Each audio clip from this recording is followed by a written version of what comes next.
What's up guys, in this video we are restoring this box, so I'm going to show you how I'm sanding down the sides and polishing them back out to a nice crispy mirror finish.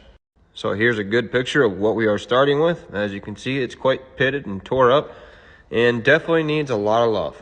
So first order of business, we need to sand this down. In order to do that, we're going to be using our Maverick 5-inch disc, 180 grit, and that stuff cuts amazing. So let's see how smooth we can get it with just that. Well, that didn't take long to overheat my grinders, so here we are at 180, and that is actually pretty close to good for 180 for what we're going to call it. And I wanted to finish out that last pass there, but that's okay. We'll move on to 320 when my grinders cool down, but I wanted to point out to you guys, like, some of these pits in here are just so deep that they're not going to come out all the way, and most of those are like rock chips. This is actually the front of the box, so it's just getting peppered with rocks. And back here, you can't really see any of this anyway. Honestly, from like this point forward is all that really you can see.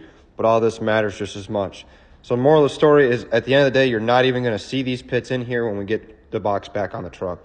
We will continue to take these down, but we are not going to get all of them out. Well, I wanted to keep the video interesting, so I figured I'd skip through some of my sanding. It's kind of repetitive. So we got our sanding down to 800 grit, and now we're finally ready for the polishing stages.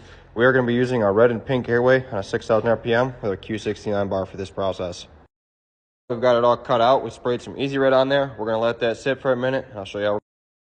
So we're just going to be using our normal flannel wheels. We got them double stacked. And we're actually going to be using our yellow bar compared to a finish bar because I've been having a lot of trouble with finish bars down here in this humid weather. So we switched it up a little bit. Let's see how this yellow bar does.